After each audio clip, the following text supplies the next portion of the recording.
Assalamualaikum warahmatullahi wabarakatuh. Ulang deh, ulang. Udah salah. Ulang. Enggak. Ulang. Ulang.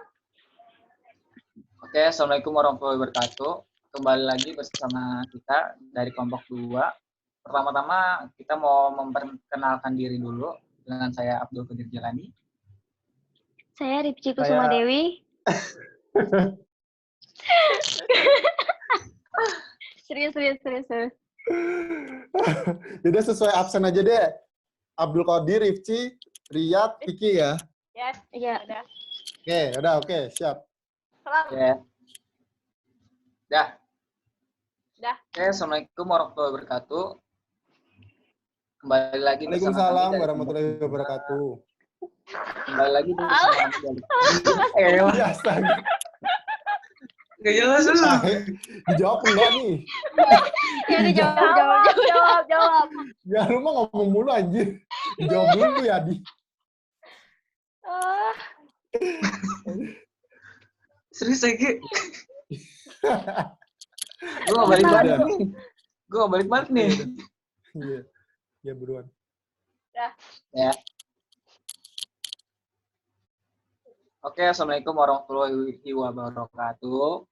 Kembali lagi bersama kami. Waalaikumsalam warahmatullahi. Kali-kali seru banget.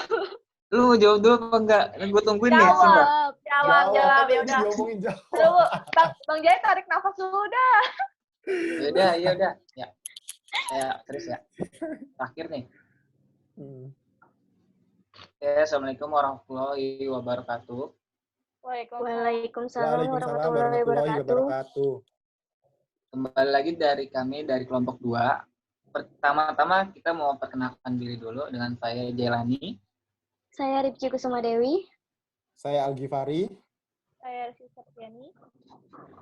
Oke, kali ini kita akan membahas tentang mompreneur. Langsung aja ya. Mompreneur. Mompreneur merupakan gabungan dari dua suku kata yaitu mami atau ibu dan entrepreneur atau wirausaha. Istilah mompreneur diberikan kepada ibu rumah tangga yang memiliki dan mengelola usahanya sendiri atau Malahayati 2015.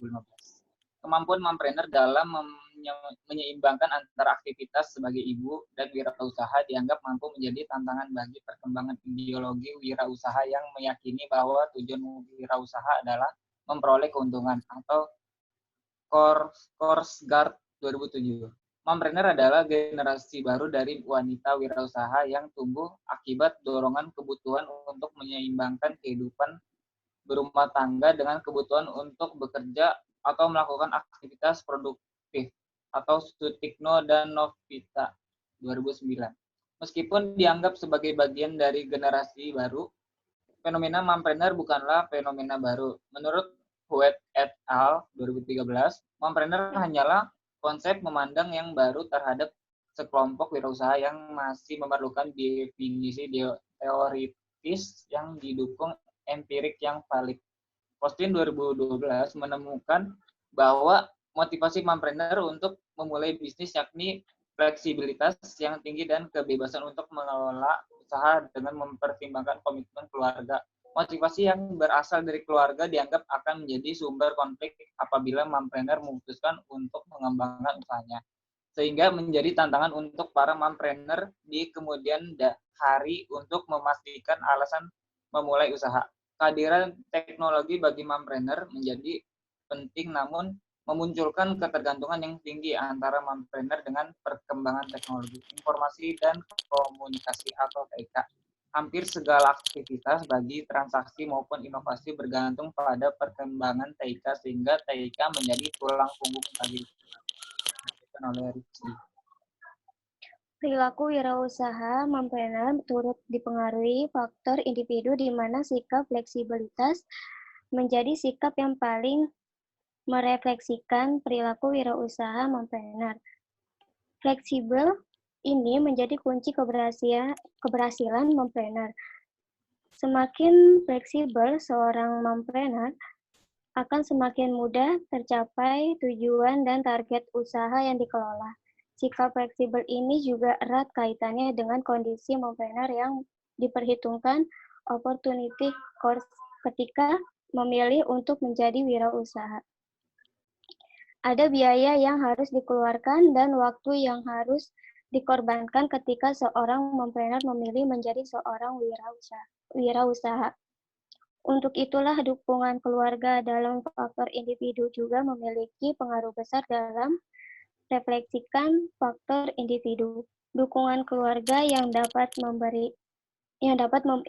diberikan tidak harus berupa izin tertulis yang bersifat formal, namun bisa berupa kesepakatan tertulis maupun tidak tertulis antara mompreneur dengan pasangan dan keluarga terkait dengan pembagian tugas dalam rangka memaksimalkan kinerja usaha maupun kinerja anak atau keluarga. Dukungan keluarga secara tidak langsung akan mempengaruhi tingkat kepercayaan diri mompreneur. Percaya diri merupakan salah satu sikap yang merefleksikan perilaku wirausaha mompreneur. Hal ini menunjukkan kepercayaan diri menjadi ciri khas dan keunggulan dari mompreneur. Dengan kepercayaan diri yang tinggi, mompreneur mampu menjalankan peran gandanya tanpa kekhawatiran. Selanjutnya dibacakan dengan A. Faktor eksternal terbukti mempengaruhi perilaku wirausaha dengan tumbuhnya e-commerce sebagai faktor yang paling baik dalam merefleksikan faktor eksternal. Kostin 2012 membuktikan perkembangan teknologi informasi dan komunikasi atau TIK akan meningkatkan pula jumlah mompreneur. Tumbuhnya pangsa pasar e-commerce menunjukkan pangsa pasar yang semakin luas dan memberikan peluang yang besar bagi mompreneur untuk memperluas wilayah pemasaran. Wilayah pemasaran dan pendapatan merupakan indikator dalam penelitian ini yang dapat merefleksikan kinerja usaha mompreneur. Experiential learning. Kalian pasti sudah tidak asing kan dengan sosok terkenal dan inspiratif satu ini, Rachel Fenya, a mom, selebgram, influencer, womanpreneur. Ya, wanita kelahiran 1995 yang mulai terkenal sejak zaman ASFM ini terus menunjukkan kegigihan serta passion-nya hingga sekarang mampu menjelma menjadi pengusaha muda sukses yang inspiratif. Di sela-sela kesibukannya menjadi seorang ibu bagi kedua anaknya, yaitu Sabiru dan Cafa, Rachel menunjukkan bahwa ia tetap bisa aktif dan menginspirasi melalui beragam kegiatan, salah satunya melalui bisnis yang ia kelola. Selanjutnya, Rizky. Berikut ini hasil wawancara dengan salah seorang mompreneur sebagai pelaku UMKM sesuai Undang-Undang UMKM, yaitu Rachel Fenya yang bersumber dari YouTube. Berikut informasi yang akan kami gali dari Rachel Fenya, yaitu tentang 1. Bergeraknya di sektor apakah usaha yang dijalankan Rachel Fenya? Saat ini Rachel memiliki 2 usaha yang berbeda, yaitu Kimiles House yang bergerak di bidang jasa kecantikan, khususnya extension bulu mata, dan Rumah Sejuk yang bergerak di bidang kuliner. 2. Faktor pendorong apa yang membuatnya terjun untuk berwirausaha?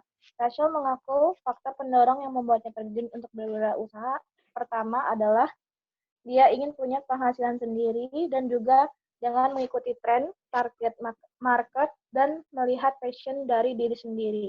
Karena basicnya dia dulu pernah menjadi makeup artist. Yang ketiga, karakter pribadi seperti apakah yang kami temui dari Rachel Fenya? Sebagai mompreneur, karakter wirausaha yang dimiliki Rachel Fenya adalah berani. Contohnya, dia berani memberi diskon untuk pelanggan Kimiles House di awal opening Kimiles House karena menurutnya dia harus berani rugi dulu dan nanti pasti akan berbalik modal dan untung lebih dari itu. 4. Hambatan-hambatan apa yang Rachel Fenya alami sebagai mompreneur? Menurut Rachel, ia tidak mempunyai hambatan atau kompetitor dalam bisnisnya karena setiap pebisnis itu ada rezekinya masing-masing.